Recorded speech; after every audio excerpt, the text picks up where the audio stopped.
नहमदु व नुसल्ली व नुसल्लिमु अला रसूलिहिल करीम अम्मा बाद फ़ाऊज़ु बिल्लाहि मिनश शैतानिर रजीम बिस्मिल्लाहिर रहमानिर रहीम रब्बि शरह ली सदरी व यस्सिर ली अमरी वहलुल उक़दतम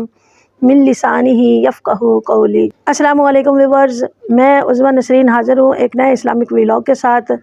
और आप देख रहे हैं उज़्मा व्लॉग्स यूट्यूब चैनल। व्यूअर्स, कैसे हैं आप? उम्मीद करती हूँ कि आप खैर खैरियत से होंगे और अल्लाह ताला से दुआ गो हूँ कि अल्लाह ताला हम सब का हामी और नासर हो। व्यूअर्स, आज जिस मौज़ू पे मैं बात करने जा रही हूँ बहुत अहम है। व्यूअर्स, इसका आधा हिस्सा जो है वो पहला हिस्सा वो मैंने पिछले व्लॉग में बयान किया था। अब इसके बाकी जो मसाइल हैं वो मैं इस व्लॉग में बयान करूँगी।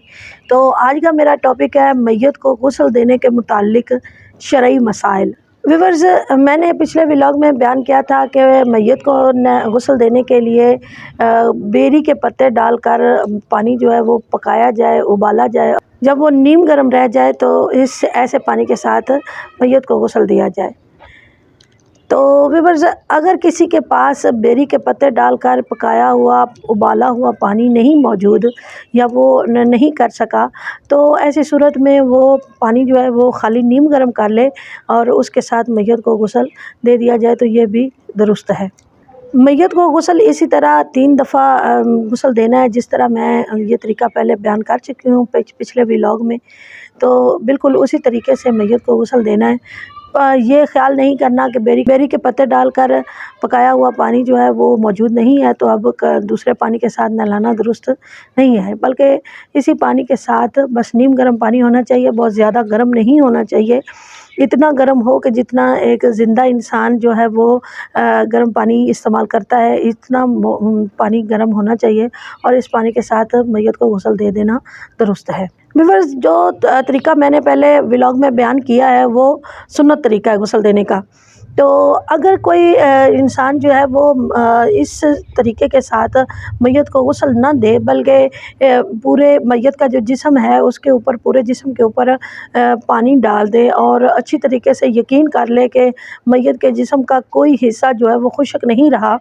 तो इस तरह से भी फ़र्ज़ अदा हो जाता है। जब व्यूअर्स मैयत को गुस्ल दे दिया गया है, गुस्ल देने के बाद उसका जिस्म जो है वो साफ़ कपड़े से, पाक कपड़े से खुश्क करने के बाद उसको कफ़न के ऊपर रख दिया जाता है। तो उसके बाद मैयत के सर पर जो है वो इत्र लगा दिया जाए। इसी तरह अगर मैयत मर्द की है तो उसकी दाढ़ी पर भी इत्र लगा दिया जाए। फिर इस तरह मैयत की हथेलियों पर, दोनों पाँव पर, घुटनों पर, और इसी तरह मैयत के नाक और माथे पर भी कफूर मल दिया जाए। कफूर की टिक्कियाँ व्यूअर्स मिलती हैं कफन के साथ, वो टिक्कियाँ जो है ना उनको बारीक पीस कर तो उसका पाउडर बनाकर वो अच्छी तरह जो है जिस्म के इन हिस्सों पर मल दी जाए। बाज़ लोग व्यूअर्स मैयत को इत्र जब लगाते हैं तो वो इत्र की बोतल या डिबिया वगैरह जो होती है उसको मैयत के कान में रख देते हैं। तो ये ऐसा करना दुरुस्त नहीं है, बल्कि शरीयत में ये आया है कि अगर ऐसा किया जाए तो ये जहालत है और शरअ के मुताबिक नहीं है। तो लिहाजा शरअ में जितना आया है उतना ही किया जाए, ना उससे ज़्यादा किया जाए ना कम किया जाए। इसी तरह व्यूअर्स, मैयत के बालों में कंघी नहीं की जाए और ना ही मैयत के नाखून काटे जाएँ, ना ही किसी जगह से बाल काटे जाएँ, बाल उतारे जाएँ। यानी ये सब करना जो है वो शरीयत के मुताबिक मना फरमाया गया है। जब तक इंसान ज़िंदा है, उसके सांस चल रहे हैं, तब तक ऐसा कोई भी काम करना, नाखून काटना या बाल काटना या जो भी है वो कर लिया जाए तो वो दुरुस्त है। लेकिन जब बंदा मर चुका है तो मरने के बाद अगर ऐसा किया जाए तो ये दुरुस्त नहीं है, ये शरीयत में मना फरमाया गया है। इसी तरह व्यूअर्स, अगर कोई मर्द मर गया और उसके पास मर्द नहीं है, कोई मर्द ऐसा नहीं है कि वो उसको गुस्ल दे सके, तो ऐसी सूरत में बीवी जो है वो मर्द को गुस्ल दे सकती है। इसी तरह बीवी जो है वो मर्द को कफना भी सकती है। लेकिन याद रहे कि बीवी के अलावा कोई दूसरी औरत जो है वो मर्द को गुस्ल नहीं दे सकती, खा वो माँ हो, बहन हो या फिर कोई और रिश्ता, महरम रिश्ता जो है वो भी मर्द को गुस्ल नहीं दे सकता, ये जायज़ नहीं है। लेकिन अगर व्यूअर्स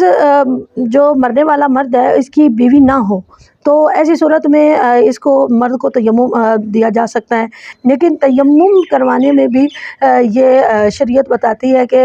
جو عورت تیمم دے گی وہ اپنے ہاتھ جو ہے وہ مرد کے جسم پر نہ لگائے، بلکہ اپنے ہاتھوں پہ دستانے پہن لے پہلے، اور دستانے پہن کے اس کے بعد مرد کو تیمم کروایا جائے گا۔ اسی طرح ویورز اگر کسی عورت کا خامند مر گیا تو بیوی جو ہے وہ اس کو غسل بھی دے سکتی ہے اور کفن بھی دے سکتی ہے، لیکن اگر کسی مرد کی بیوی جو ہے وہ وفات پا جاتی ہے تو ایسی صورت میں مرد جو ہے وہ نہ تو بیوی کو غسل دے سکتا ہے اور نہ ہی اس کو کفن دے سکتا ہے، بلکہ شریعت یہ بتاتی ہے کہ مرد جو ہے وہ عورت کو اپنی بیوی چاہے اس کی تھی، وہ اس کو مرنے کے بعد نہ تو چھو سکتا ہے نہ ہی اس کو ہاتھ لگا سکتا ہے۔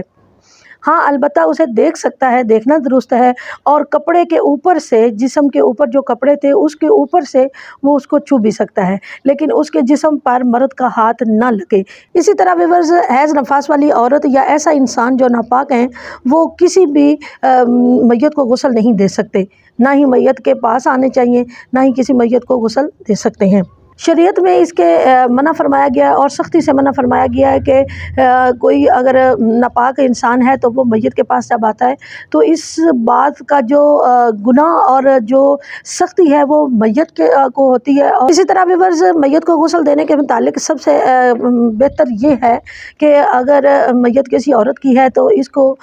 قریبی رشتہ دار جو ہیں، بہت زیادہ قریبی رشتہ دار جو ہیں، ان میں سے کوئی ایک غسل دے۔ جیسے کسی عورت کو غسل دینا ہے تو اس کو ماں، بیٹی، بہن، خالہ، پھوپھی، اس طرح کے رشتے جو ہیں وہ غسل دیں۔ لیکن اگر ان رشتوں میں سے کوئی رشتہ نہیں ہے تو پھر کوئی بھی عورت جو دیندار ہو، نیک ہو، وہ غسل دے سکتی ہے۔ اسی طرح اگر مرد کو غسل دینا ہے تو مرد کو غسل دینے کے لیے باپ، بیٹا، بھائی یا پھر چچا، اس طرح کے ماموں، اس طرح کے رشتے جو ہیں وہ غسل دیں۔ یہ بہت زیادہ شرع کے اندر بتایا گیا ہے کہ بہت زیادہ بہتر ہے۔ لیکن اگر ان رشتوں میں سے کوئی بھی ایسا موجود نہیں ہے تو ایسی صورت میں کوئی بھی نیک اور پاکیزہ انسان جو ہے وہ میت کو غسل دے سکتا ہے، البتہ وہ اچھی طرح جانتا ہو کہ میت کو غسل کس طرح سے دیا جاتا ہے، اور میت کے متعلق تمام جو باتیں ہیں شرع کے متعلق شرع بتاتی ہے وہ تمام اس انسان کو معلوم ہو اور اسی طریقے سے وہ میت کو غسل دے تو یہ زیادہ بہتر ہے۔ اسی طرح ویورز اگر میت کو غسل دینے والا شخص یا جو عورت ہے میت کو غسل دینے والی، وہ اگر میت کے جسم پر کوئی عیب دیکھے تو ایسی صورت میں اس کو چاہیے کہ جو چرچا ہے وہ نہ کرے، دوسروں کو نہ بتاتا پھرا کہ میں نے اس کے میت کے جسم پر اس طرح کا کوئی نشان دیکھا یا اس طرح کا کوئی داغ دیکھا، ایسا کرنا شریعت کے مطابق منع فرمایا گیا ہے۔ ویورز یہ تھا میرا آج کا ولاگ۔ دعا ہے اللہ تعالیٰ سے کہ اللہ تعالیٰ ہم سب کو اس پر عمل کرنے کی توفیق عطا فرمائے۔ اور ویورز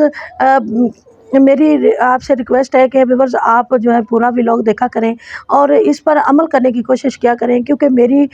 ہمیشہ سے یہ کوشش ہوتی ہے کہ جو بات بھی میں آپ کے سامنے کروں وہ مستند ہو، کسی قسم کی اس میں شک و شبہات کی بات نہ ہو، کہ کیونکہ یہ دین اسلام کی بات ہے اور اس کے متعلق جتنا ہو سکے اتنا محتاط رہ کے اس کو بیان کرنا چاہیے، کیونکہ یہ نہیں ہے کہ صرف دنیا میں ہم اس کو ہم نے بیان کر دیا اور سنا دیا، عام باتوں کی طرح یہ نہیں ہے، بلکہ دین اسلام کی باتیں ہیں تو ان کے متعلق جتنا ہو سکے مستند ہونی چاہیے، تاکہ کیونکہ اس کا حساب کتاب جو ہے وہ ہم نے آخرت میں بھی دینا ہے، تو بہتر طریقے سے اس کو سمجھ کر اور اس بات کو یقینی بنا کر پیش کرنے کی کوشش کرتی ہوں، تاکہ آپ لوگ جو ہیں وہ اس سے مستفید ہو سکیں اور اس پر عمل کریں۔ تو ویورز اللہ سے دعا یہی ہے کہ اللہ تعالیٰ ہم سب کو ان پر عمل کرنے کی توفیق عطا فرمائے، اور اگر اس طرح سے بیان کرتے ہوئے کسی قسم کی کوئی مجھ سے غلطی ہو جائے یا کوئی میں غلط بیان لفظ بول دوں، حضرت خواہ ہوں، میں اللہ تعالیٰ سے بخشش مانگتی ہوں کہ اللہ تعالیٰ مجھے معاف فرمائے۔ تو ویورز یہ میرا آج کا ولاگ تھا، امید کرتی ہوں کہ آپ لوگ اس کو ضرور سنیں گے اور اس کو پورا دیکھیں گے۔ ویورز میرے ولاگ کو لائک کریں، شیئر کریں، اور جن بہن بھائیوں نے میرے چینل کو ابھی تک سبسکرائب نہیں کیا وہ میرے چینل کو سبسکرائب کر دیں، اور مجھے کمنٹ کر کے ضرور بتایا کریں کہ آپ کو کسی قسم کی اسلامی رائے کسی معاملے میں چاہیے ہو تو وہ مجھ سے شیئر کر سکتے ہیں، یا مجھے کسی قسم کی آپ رائے دینا چاہیں تو وہ بھی آپ مجھے کمنٹ کر کے ضرور بتایا کریں۔ تو ویورز اگلے ولاگ تک کے لیے مجھے اجازت دیں، شکریہ، اللہ حافظ۔